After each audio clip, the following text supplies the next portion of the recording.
Abra su Biblia en Juan capítulo 16. En un momento empezaremos a leer desde el versículo 7. Este mensaje se titula Cuando el Espíritu habla.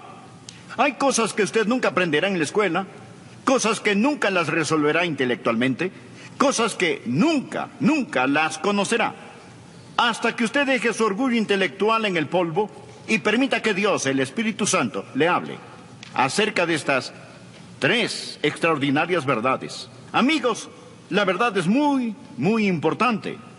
Conocemos a personas que son cobardes y tienen miedo de la verdad. Otras personas son ociosas y aceptan medias verdades. Otras son arrogantes y creen que lo saben toda la verdad. Oro que usted tenga la humildad y le pida a Dios, el Espíritu Santo, que le haga conocer la verdad. Bien, estudiemos estas tres tremendas verdades, comenzando en el versículo 7. Aquí Jesús está hablando de su ascensión al cielo y la venida del Espíritu Santo a la tierra y dice: pero yo os digo la verdad, os conviene que yo me vaya, es mejor para ustedes que me vaya, porque si no me fuese, el Consolador no vendría a vosotros, mas si me fuere, os lo enviaré. Ahora la palabra consolador es la palabra que significa paracleto, defensor o abogado. Alguien que está a su lado y cuida de usted. Jesús dice: me voy a ir al cielo, pero les enviaré el Espíritu Santo. Ahora notemos el versículo 8. Y cuando Él venga, convencerá al mundo, primero, de pecado, segundo, de justicia y tercero, de juicio. Estas son las tres cosas que usted nunca entenderá si no fuera por el Espíritu Santo: pecado, justicia y juicio. Me dirán: bueno, Pastor Adrián, eso parece sencillo. Espere y escúcheme. Jesús describe de lo que está hablando en el versículo 9 y 10. De pecado, por cuanto no creen en mí. De justicia, por cuanto voy al Padre y no me veréis más.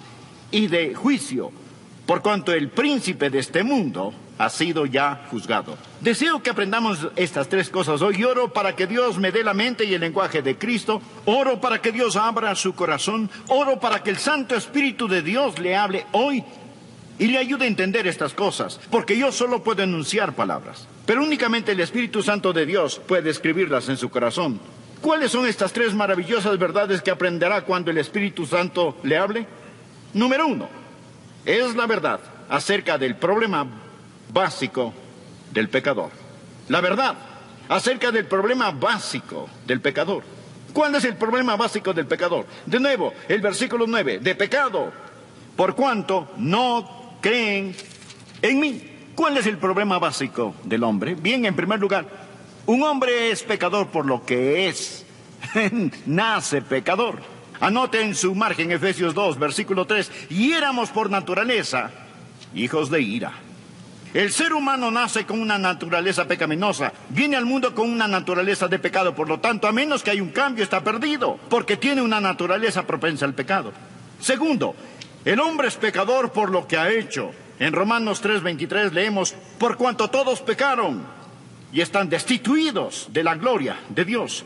Piense, amigo, en las cosas que ha hecho, pero todas ellas no son el problema básico del hombre. El problema básico del hombre no es que él es un pecador por lo que es. El problema básico del hombre no es que es un pecador por lo que ha hecho. El problema básico del hombre es que es un pecador por lo que no ha hecho. Esto es, darle a Dios la gloria. El hombre es pecador, de acuerdo al versículo 9, por no creer. Y eso es algo acerca de lo cual solo el Espíritu Santo de Dios puede convencerle. Jesús dijo que cuando Él venga, cuando el Espíritu de Dios venga, convencerá al mundo de pecado, por cuanto no creen en mí. Se dirá: bueno, ese no es un gran pecado. Amigo, es el gran pecado.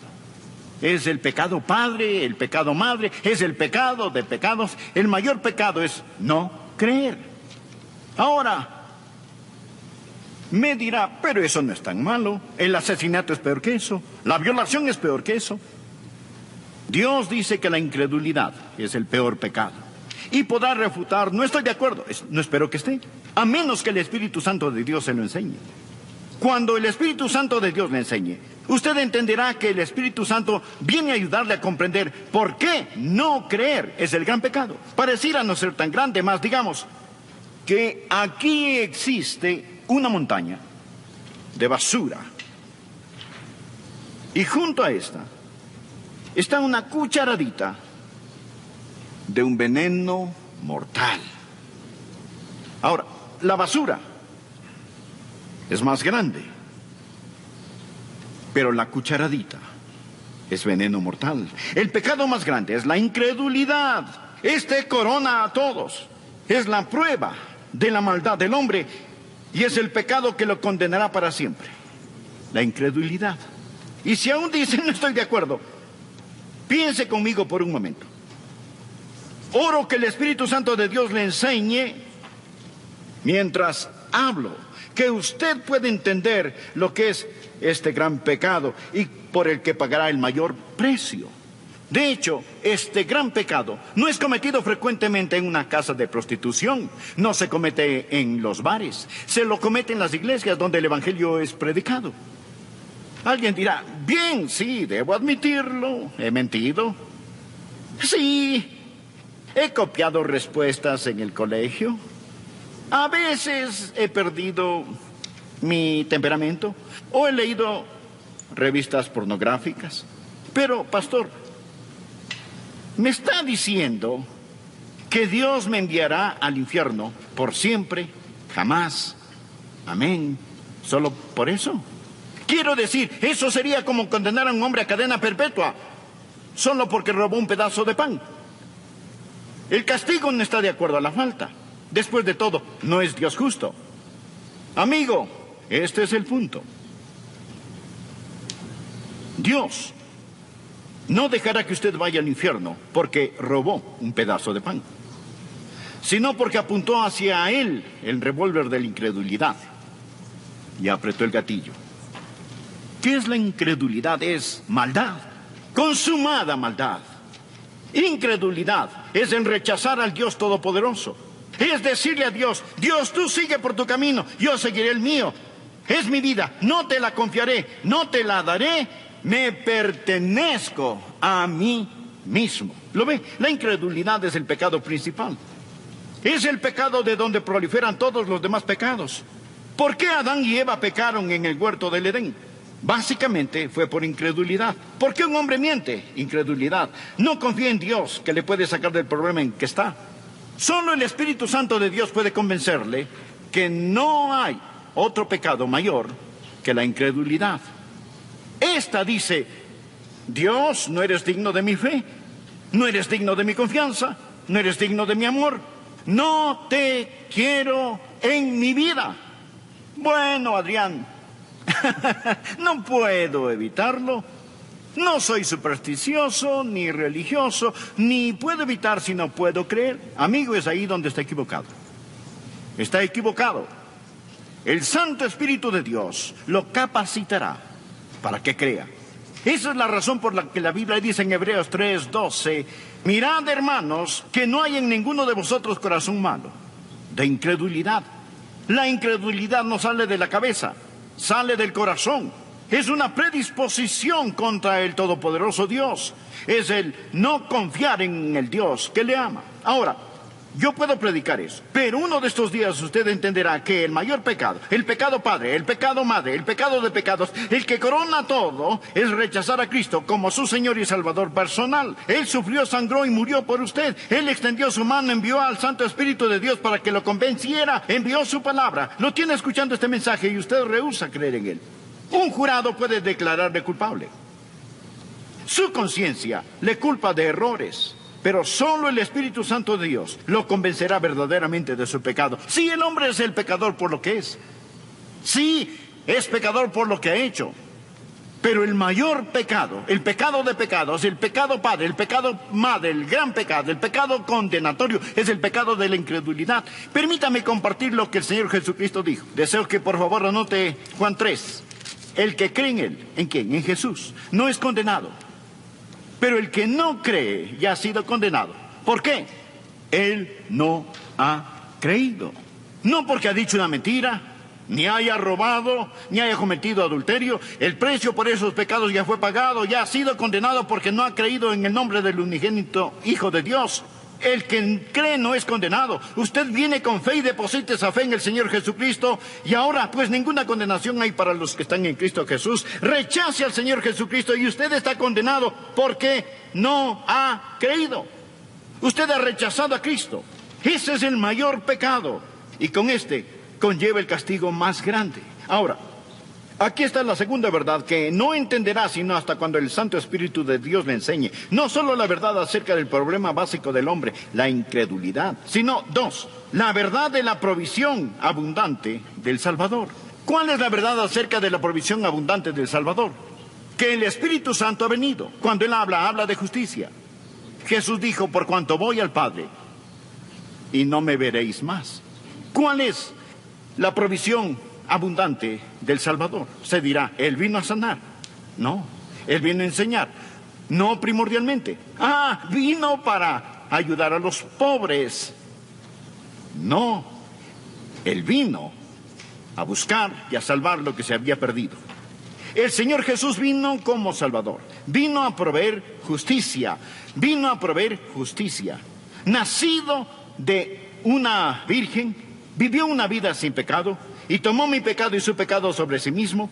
Fue colgado en una cruz y con su sangre pagó la deuda del pecado. Lo pusieron en una oscura tumba. Resucitó al tercer día. Ascendió a los cielos. Y todo lo que Él vino a hacer fue cumplido. Jesús dijo, he acabado la obra que me diste que hiciera. Le hablaba al Padre. He acabado la obra que me diste que hiciera. Ahora regreso a casa. He terminado el trabajo que me encargaste y ascenderé las altas montañas de la gloria. Y el Espíritu Santo vendrá y Él les convencerá de justicia que pueden obtener por medio de mí. Ahora, la idea del mundo acerca de la justicia es tan deformada como la que tiene del pecado. La idea del mundo acerca del pecado es que el hombre es pecador por lo que hace. No, hace lo que hace porque es pecador. Un hombre no es mentiroso porque miente. Miente porque es un mentiroso. El pecado está en el corazón. La idea del mundo acerca de la justicia está deformada. El mundo piensa que un hombre es pecador si hace algo malo. Y piensa que un hombre es justo si hace lo bueno. Y de alguna manera Dios es como Papá Noel, haciendo una lista, revisándola para ver quién se ha portado bien o mal. Y uno de estos días vamos a morir y nuestras cosas buenas y malas serán puestas en una balanza y Dios lo pesará todo. Si nuestras obras buenas pesan más que nuestras obras malas, Dios dirá, lo lograste. Si lo malo pesa más que lo bueno, Él simplemente dirá, fallaste. Esa es la idea del mundo acerca de la justicia. Pensemos por un momento. Si usted pudiera ser presentado como justo delante de Dios por hacer buenas obras, dar dinero, ayudar a los pobres, ser religioso y bondadoso, si pudiera ser tenido como justo por hacer eso, escúcheme, ¿por qué tuvo que morir Jesús? ¿Por qué tuvo que sufrir en la cruz? Si usted puede salvarse por sus propias justicias. Présteme atención. Si usted pudiese salvarse por sus buenas obras, entonces el Calvario fue la equivocación más colosal de las edades. Piensen eso. Permítame darle un pasaje. Pablo dice lo siguiente en Gálatas 2:21. No desecho la gracia de Dios, pues si por la ley fuese la justicia, entonces por demás murió Cristo. ¿Qué significa? Cuando trata de ganar su salvación, está frustrando la gracia de Dios. Pues si por la ley fuese la justicia, entonces por demás murió Cristo. Significa que Él murió en vano. Si usted pudiera, por guardar los 10 mandamientos, ese es el significado de la ley. Si pudiera llegar al cielo, dígame, mi amigo, ¿por qué murió Jesús? ¿Cuál es el propósito de la cruz? Se dice, bueno, Pastor Rogers, soy una buena persona. Déjeme decirle lo que Dios dice acerca de usted. Isaías 64:6. Si bien todos nosotros somos como suciedad, y todas nuestras justicias como trapo de inmundicia. No habla de sus malas obras, sino de sus buenas.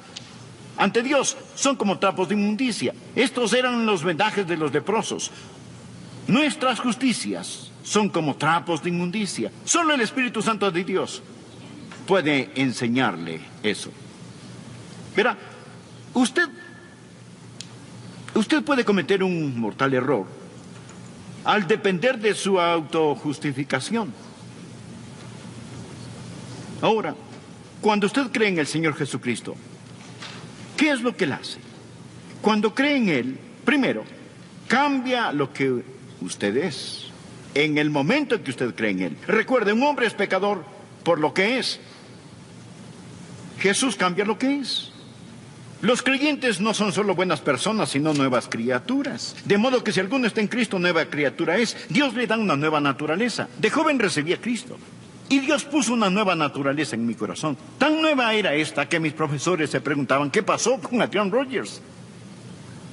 Fue un cambio radical. Pero no solo cambia lo que somos, también perdona lo que hayamos hecho. Recuerda que dijimos que somos pecadores por lo que hemos hecho. Bien, cada mancha, suciedad, negrura es lavada más blanca que la nieve y enterrada en la tumba del olvido de Dios. Pero no solo cambia lo que somos, no solo perdona lo que hemos hecho, sino que también nos da lo que necesitamos. ¿Y qué necesitamos? Necesitamos justicia. Bien, permítame darle otro pasaje de la Escritura. Romanos 4, 5 y 6. Mas al que no obra, sino cree en aquel que justifica al impío, su fe le es contada por justicia. Bien, Dios simplemente deposita justicia en nuestra cuenta.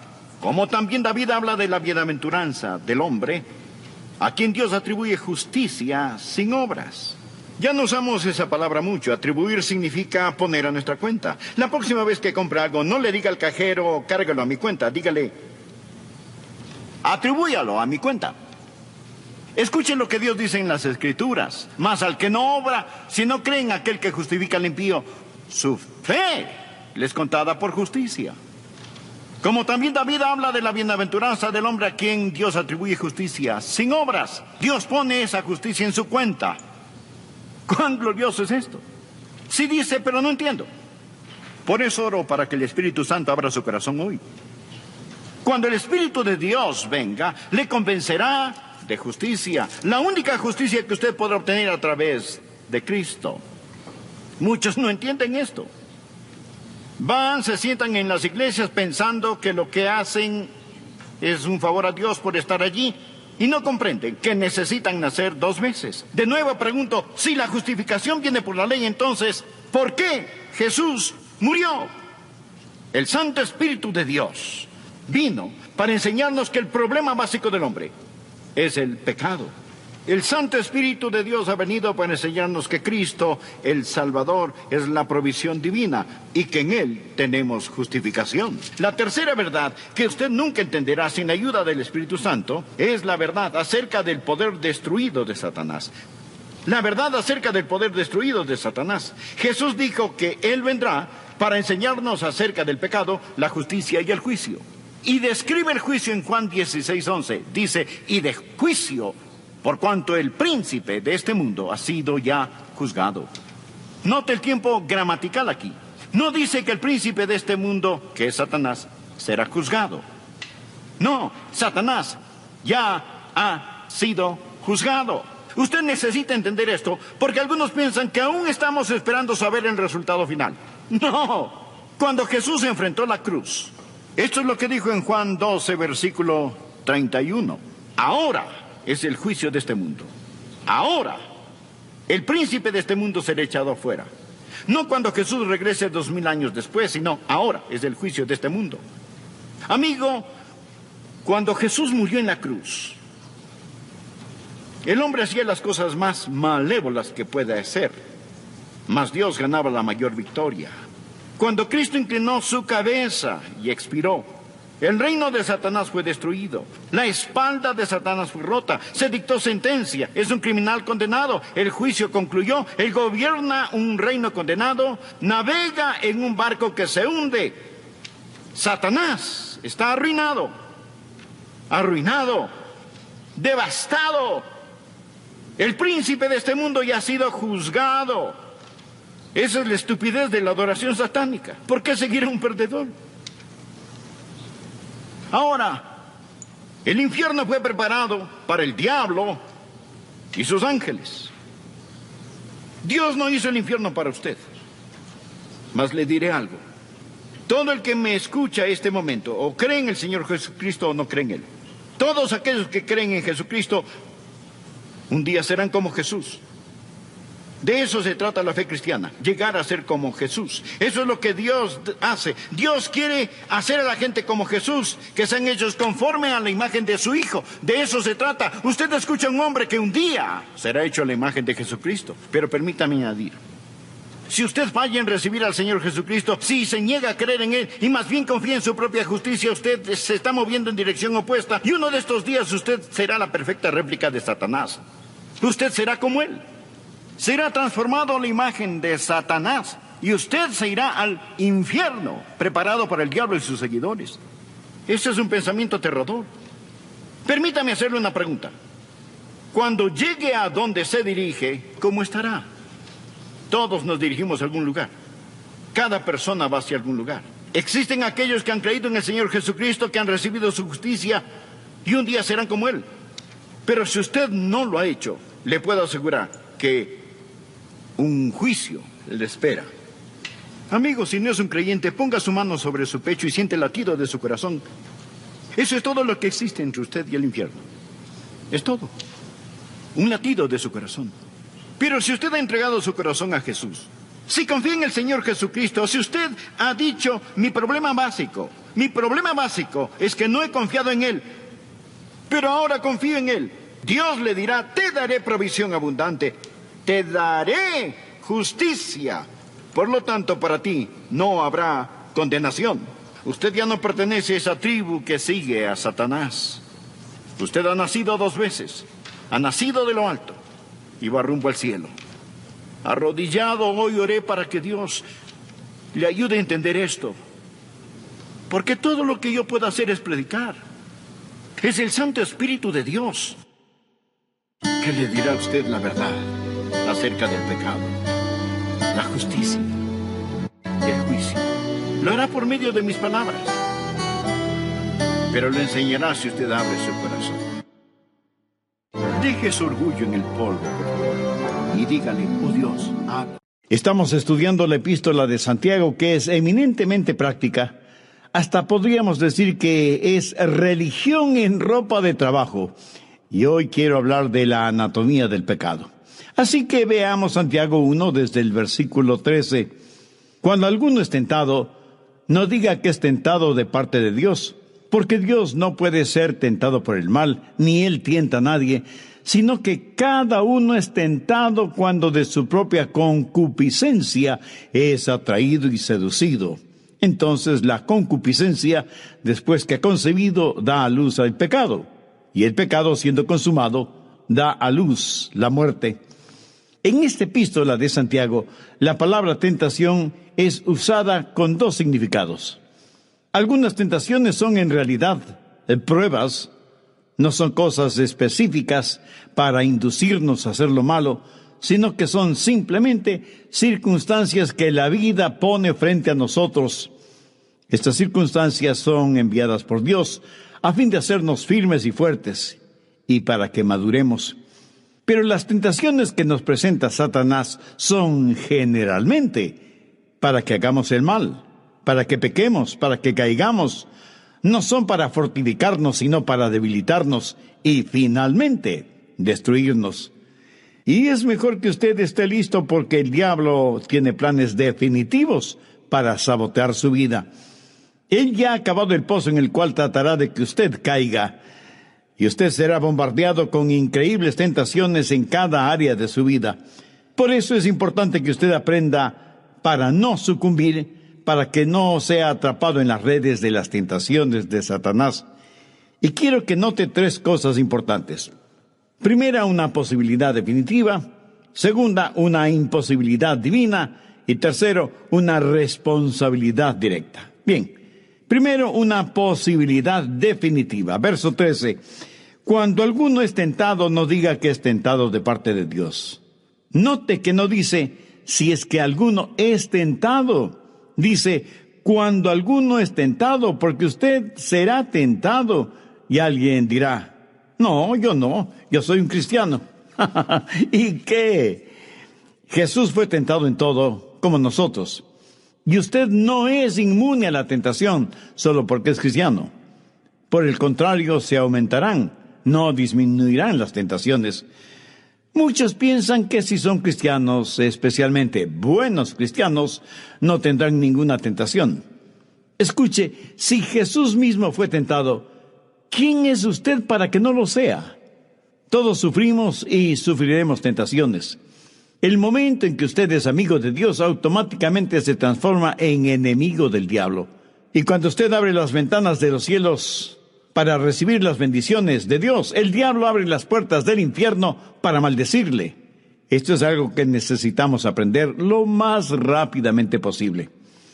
Algunas veces les digo a los nuevos cristianos, si antes no se han enfrentado con el diablo, es porque él y ustedes iban en la misma dirección.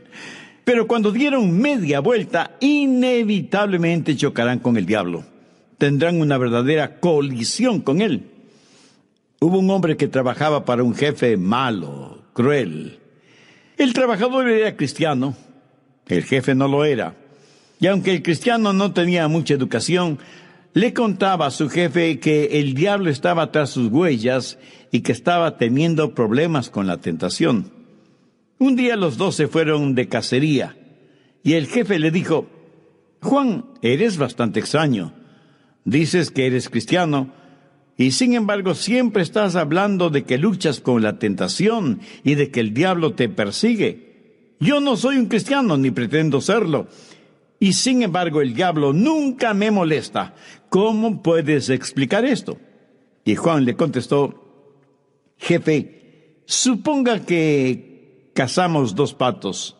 El uno cae al suelo, muerto. El otro cae en el agua y aunque está herido, está vivo. ¿Tras cuál pato iría usted? Pues iría tras el pato que está vivo. Correcto. Ahora, con todo respeto, le digo, jefe, que el diablo sabe que usted es como un pato muerto. Mi amigo, eso es verdad. El diablo no tiene que preocuparse por algunos de ustedes, porque son como el pato muerto. Si el diablo está tras de usted, es porque ve que en usted hay vida. Y no es difícil hacer la aplicación espiritual, ¿verdad? Habrá tentaciones. Todas las personas en todo el mundo tienen tentaciones, sean personas salvadas o perdidas.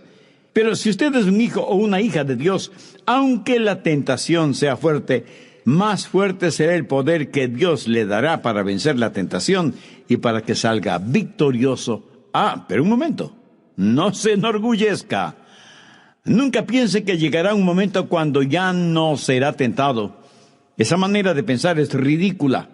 La Biblia dice, así que el que piense estar firme, mire que no caiga. El hombre orgulloso tienta al diablo para que le tiente. Así que hay una definitiva posibilidad de ser tentado. Segundo, una imposibilidad divina.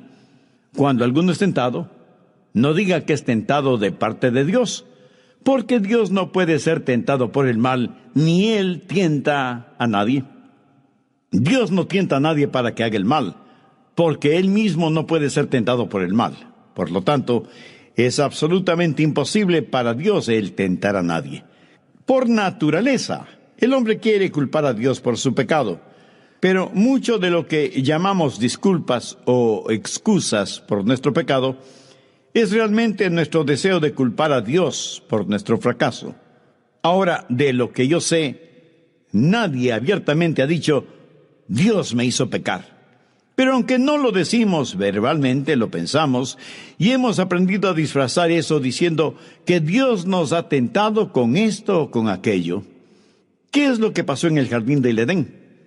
Adán y Eva pecaron, y Dios vino buscándoles en el huerto para ver si reconocían su pecado. Pero ¿cuál fue la coartada o la excusa de Adán? Dios, la mujer que me diste me hizo comer del fruto prohibido. Como ves, Dios, no fue mi culpa, fue su culpa o la tuya, pero no la mía. En otras palabras, Adán le dijo que Dios era el que tenía la culpa y que lo que pasó es porque Dios mismo le puso en esa situación. Ahora el apóstol Santiago le va a remover el piso si usted trata de culpar a Dios. Dice que hay dos cosas que son imposibles: que Dios sea tentado por el mal o que Él tiente para mal a alguien. No hay nada que Dios necesite, no hay nada que Dios quiera. Es todo suficiente en sí mismo. Y Él no tiene ninguna comezón que el diablo pueda rascar. Y Dios es completamente santo. Es lo opuesto del pecado, la antítesis del pecado. Por eso no puede ser tentado. Y ya oigo a alguien diciendo: un momento, Pastor Rogers, ¿no fue Jesús tentado y no es Jesús Dios?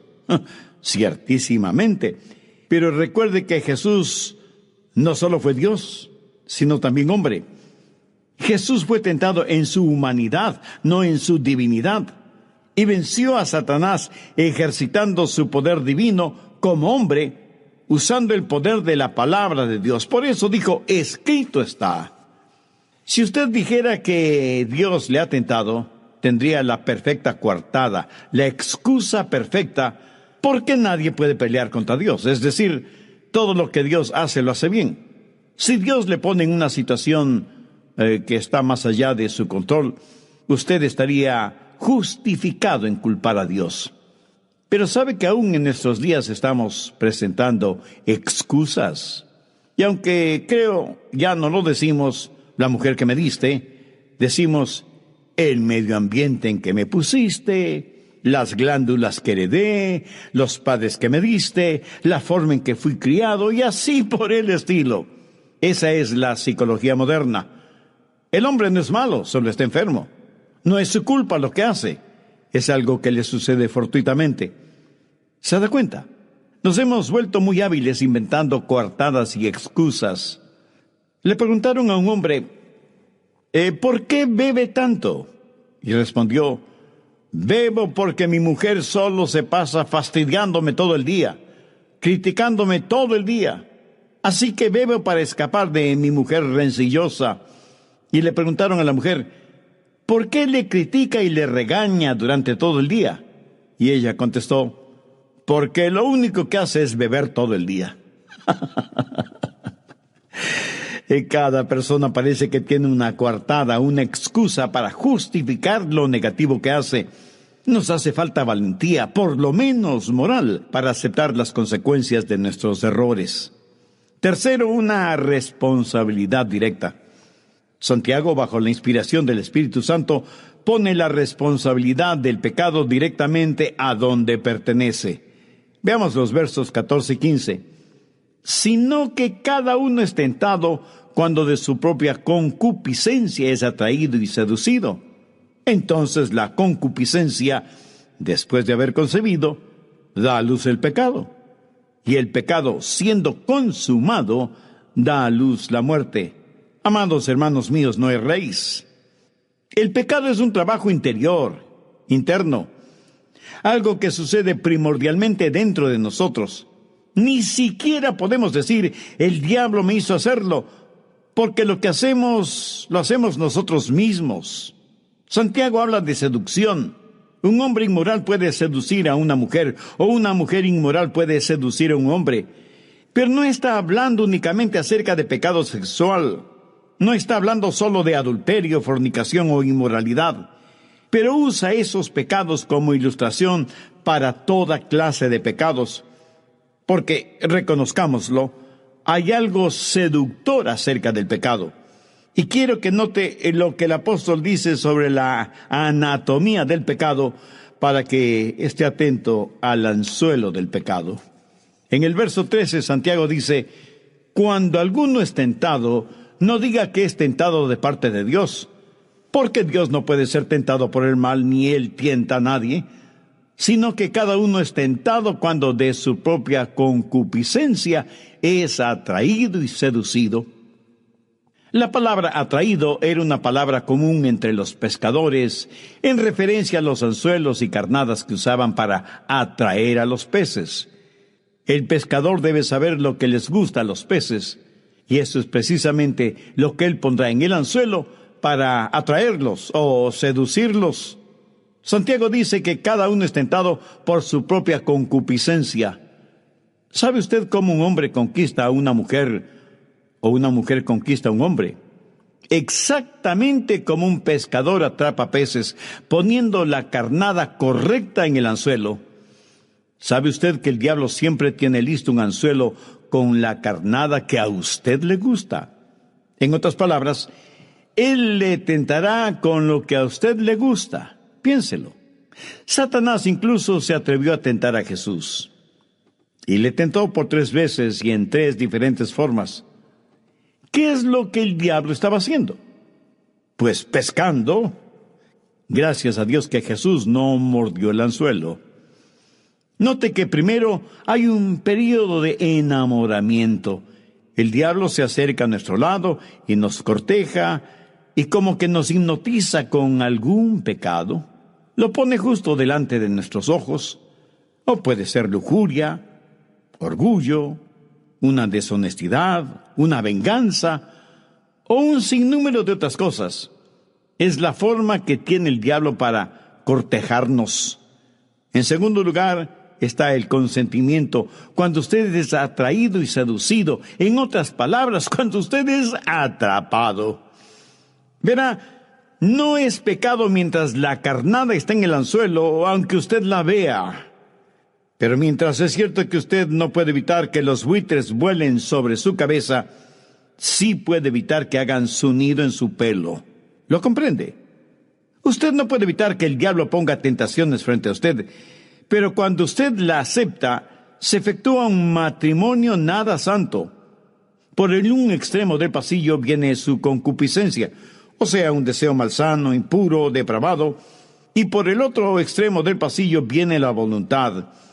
Y Satanás preside esta ceremonia. Y cuando la voluntad y la concupiscencia están de acuerdo, cuando la voluntad dice sí a la concupiscencia, Satanás sonríe, juntando esas 2 cosas en un matrimonio infernal. Así que primero hay un cortejar, luego viene el consentimiento, luego el matrimonio, luego la concepción, y aunque sea un matrimonio no santo, nace un hijo, que por ser el fruto de un matrimonio anormal, es un hijo producto del pecado. La concupiscencia, cuando ha pecado y da fruto, ese fruto también será pecado. Al principio esto no parece malo de ninguna manera. Después de todo, un bebé ha nacido. Y eso la mayoría de las veces es motivo de regocijo. ¿Sabe que muchas personas se enorgullecen de su pecado? ¿Sabe cuál es el error que muchos predicadores cometen? El decirles a los jóvenes que el pecado no es agradable o que no encontrarán ningún placer en el pecado. Mientras tanto, los jóvenes viven en pecado porque encuentran placer y atractivo en el pecado. Creo que hay pastores que, aunque con buenas intenciones, tienen una manera muy negativa de hablar a los jóvenes, diciéndoles que no deben beber porque no hay ninguna diversión en la bebida. Les dicen que no deben fornicar porque no hay ningún placer sexual en la fornicación. Les dicen que asistan a la iglesia donde encontrarán diversión sana, santificada, etcétera, etcétera. ¿Sabe? Eso entristece mucho mi corazón. Nuestros jóvenes son muy listos y despiertos y se divierten a lo grande allá afuera porque han descubierto que hay placer en el pecado. Y la Biblia habla de los placeres del pecado. Y cuando la concupiscencia y la voluntad llegan a un consentimiento, se produce una concepción, y el bebé que nace de ese pecado es real. La Biblia dice que todo tiene su tiempo, aún el placer que produce el pecado. Si el pecado no fuera placentero, agradable, atractivo, nadie pecaría. ¿No le parece? ¿Y qué de usted? ¿Todavía esclavo de su propia concupiscencia? Entonces usted, aunque sea una persona religiosa, no conoce a Dios por medio del Señor Jesucristo, y si aún no conoce al Señor Jesucristo, quiere decir que sigue espiritualmente perdido. El diablo es demasiado astuto como para salir a pescar sin anzuelo y sin carnada. Un hombre iba por un camino llevando una canasta con maíz. Él iba dejando caer granos de maíz al suelo, y una piara de cerdos le seguía, comiendo el maíz que el hombre dejaba caer en el camino. Otra persona que observaba todo esto le dijo: Señor, esa es una manera muy extraña de alimentar a los cerdos. Y el hombre le respondió: Oh, no los estoy alimentando. Esa es la forma en que los llevo al matadero.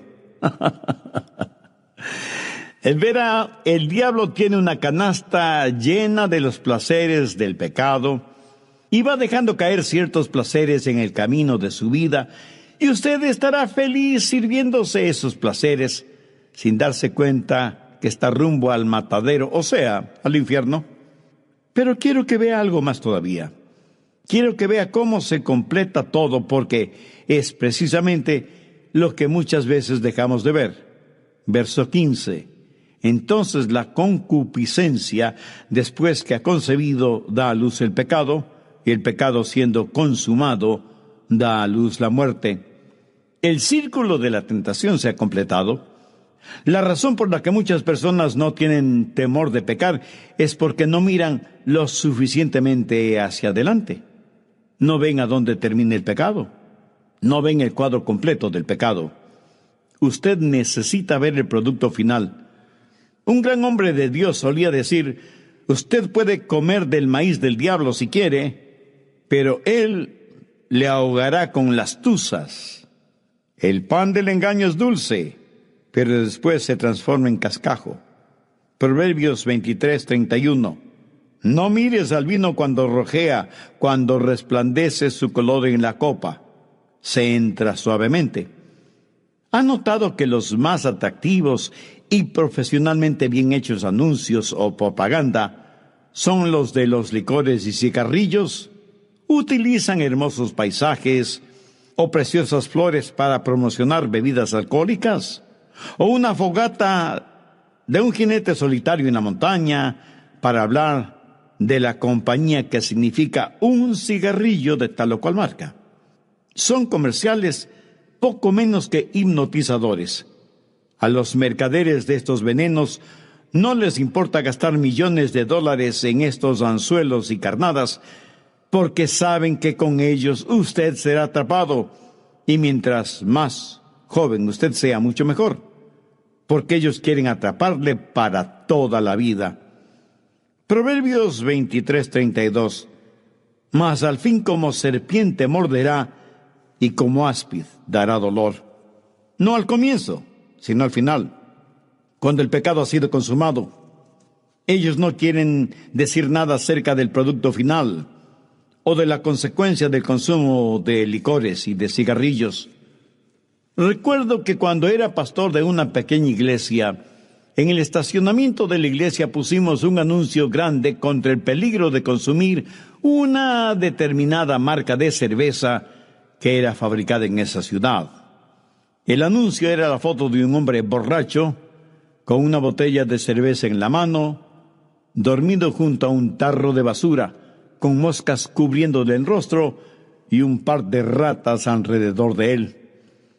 A los pocos días me llamó el dueño de la cervecería diciéndome que quería hablar conmigo. Y cuando nos reunimos para hablar, él me dijo: Señor Rogers, el anuncio que ustedes tienen en el estacionamiento es discriminatorio contra nuestro producto. Yo le contesté: Señor, quiero que sepa que su producto está hecho con lágrimas, mezclado con sangre y con sabor a muerte. Si yo fuera usted, me pondría de rodillas y pediría perdón a Dios. Él se quedó sorprendido. No esperaba escuchar eso. Creo que él esperaba una disculpa de mi parte. Pero él arrogante me contestó: bueno, si es así como usted lo ve, le digo que su cartel hace discriminación a mi producto, y eso es más que suficiente para que yo le siga un juicio.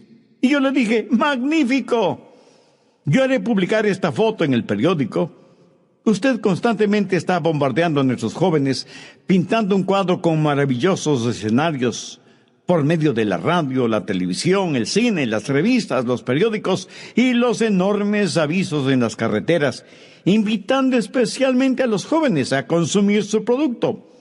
Y cuando nosotros ponemos en nuestro estacionamiento un cartel con la foto de un borracho, ¿usted viene a amedrentarnos con un juicio? Mire, nosotros quitaremos este anuncio cuando usted quite los suyos. ¿Lo ve? Ellos no quieren mostrar su producto final. Ellos no quieren mostrar en sus anuncios a hombres y mujeres, especialmente jóvenes, borrachos, dormidos sobre su propio vómito. Ellos no quieren mostrar hogares destrozados por el uso y el abuso de bebidas intoxicantes. No muestran a los vehículos chocados y retorcidos porque sus conductores estaban bajo la influencia del alcohol. No muestran las salas de emergencia de los hospitales, especialmente durante los fines de semana o durante días festivos, en donde doctores y enfermeras están tratando de salvar las vidas de personas heridas con armas blancas o armas de fuego usadas por personas bajo la influencia del alcohol. Tampoco muestran las fotos de miles y miles de personas en sillas de ruedas que fueron atropelladas por vehículos manejados por borrachos. Eso jamás lo muestran.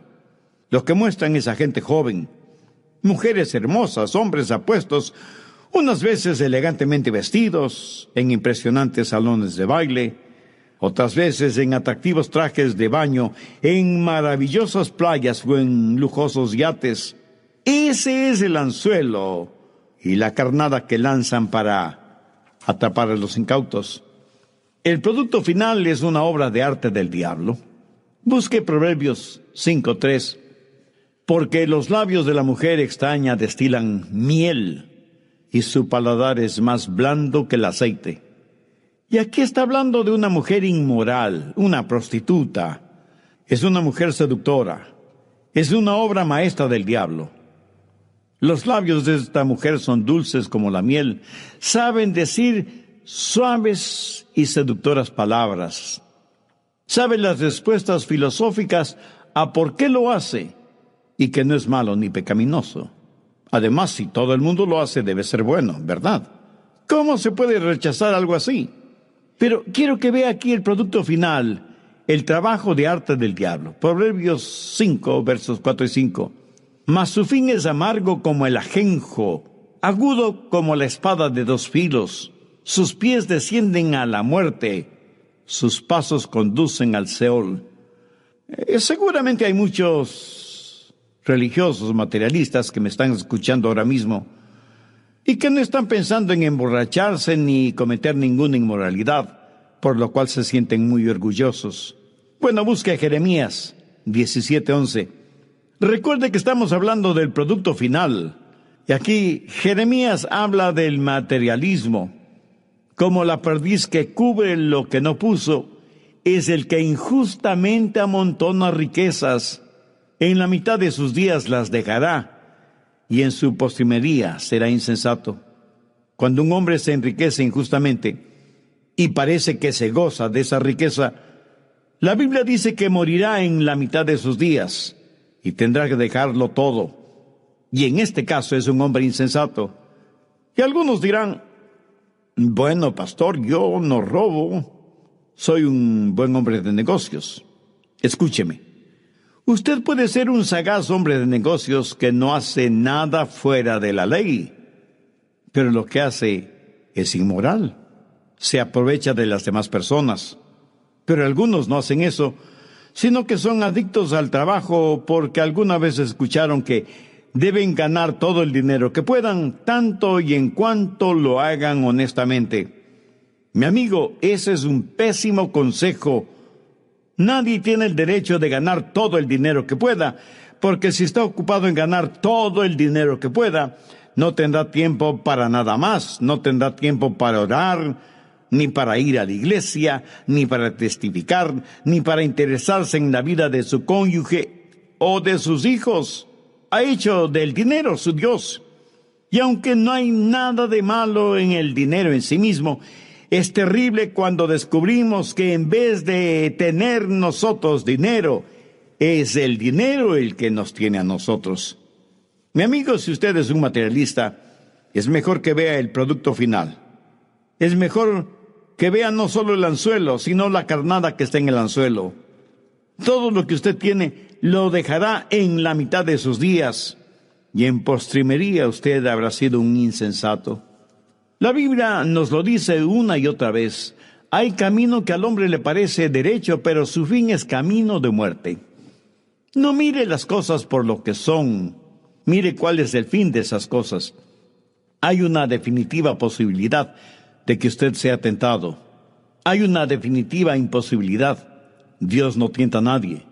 Y hay una directa responsabilidad cuando cada hombre, por su propia concupiscencia, es atraído y seducido. Entonces la concupiscencia, después que ha concebido, da a luz el pecado, y el pecado siendo consumado, da a luz la muerte. ¿Y cuál es la respuesta para todo esto? La respuesta, por supuesto, es Jesucristo. Solo por medio del Señor Jesucristo usted puede vivir como debe vivir. ¿Por qué? Verá, un hombre cae en tentación. Una mujer cae en tentación porque están tratando de satisfacer algo dentro de ellos. Pero recuerde que Dios nos hizo, y nos hizo de tal manera que no podamos tener nunca verdadera satisfacción a menos que tengamos a Jesucristo. Dios hizo a los peces para que nadaran en lagos, ríos y mares. Dios hizo a los pájaros para que volaran libremente en el aire. Y Dios le hizo a usted para que usted le conozca, para que le ame y para que le sirva. Y Dios hizo algo por usted que no lo hizo para nadie más en la creación. Dios le dio de su espíritu. Dios le hizo a su imagen y semejanza. Y usted nunca encontrará genuino descanso hasta que descanse en el Señor Jesucristo. Y hasta que eso suceda, usted será como un pez en un árbol o como un pájaro en el agua. Se sentirá desadaptado. Será como una pieza cuadrada, tratando de quedar bien en un hueco redondo. Y el diablo viene y ve ese deseo suyo, y es un deseo legítimo dado por Dios mismo. Y él tratará de que usted satisfaga ese legítimo deseo en una forma ilegítima, y eso es pecado. Pero en Jesús y por intermedio de él, sus deseos serán satisfechos legítimamente. Por lo tanto, la manera de vencer la tentación es recibiendo a Cristo como Salvador, amándole, sirviéndole. Alrededor nuestro tratamos de encontrar lo que el corazón anhela, sin que haya sido contaminado por el pecado. He descubierto el secreto de dónde encontrarlo. Solo en Jesús hay verdadera satisfacción. Jesús es todo lo que el mundo necesita. Caminamos a ciegas porque el pecado nos ha enceguecido. Debemos abrir las negras cortinas de la noche y mirar a Jesús para que la luz resplandezca. Pero Jesús no solo es la respuesta para la tentación porque nos satisface, sino que además nos fortalece. El Cristo que vive en usted le dará el poder para vencer al enemigo, el diablo, y el Espíritu Santo le prevendrá sobre anzuelos y carnadas. Y el Espíritu Santo le dirá, mira, tú no necesitas eso. Cuando usted se salva, Dios le hace una nueva criatura. San Agustín, ese gran cristiano de épocas pasadas, en su juventud fue un joven disoluto, inmoral. Desperdiciaba su vida con prostitutas y con personas de vidas degeneradas. Pero un día tuvo un encuentro con Jesús y fue salvo y nació de nuevo. Seguía siendo joven con todo el fuego y la pasión de su juventud, pero ahora era salvo. Jesús había tomado residencia en su corazón. En su tiempo sencillamente le llamaban Agustín. Siendo ya salvo, un día Agustín caminaba por una calle cuando una de sus ex amigas prostitutas le vio y le llamó a viva voz. Él pretendió no haberle escuchado y comenzó a caminar en dirección opuesta a la que ella llevaba. Ella volvió a insistir llamándole, ¡Hey, Agustín, soy yo! Y él, sin detenerse, le contestó, lo sé, pero yo ya no soy yo. Y eso es lo que Jesús hace en usted. Pablo dijo, no vivo ya yo, sino que Cristo vive en mí. Jesús no solo es la fuente de su satisfacción y la fuente de su fortaleza, sino que además un día les llevará al cielo para que usted esté con Él para siempre. Yo anhelo que usted conozca a Jesús. La única forma digna de vivir es viviendo la vida cristiana. Yo oro porque usted se salve. La Biblia dice, cree en el Señor Jesucristo y será salvo. Pero este creer no significa un creer intelectual o emocional. Recuerde que el diablo también cree en Dios, y sin embargo sigue siendo diablo. Este creer en Jesucristo significa tener total y absoluta confianza en Él. ¿Está usted listo para confiar en Jesús? ¿Puede usted en su corazón decir con la sencillez de un niño, Señor Jesús, necesito que me salves? Y este mismo momento de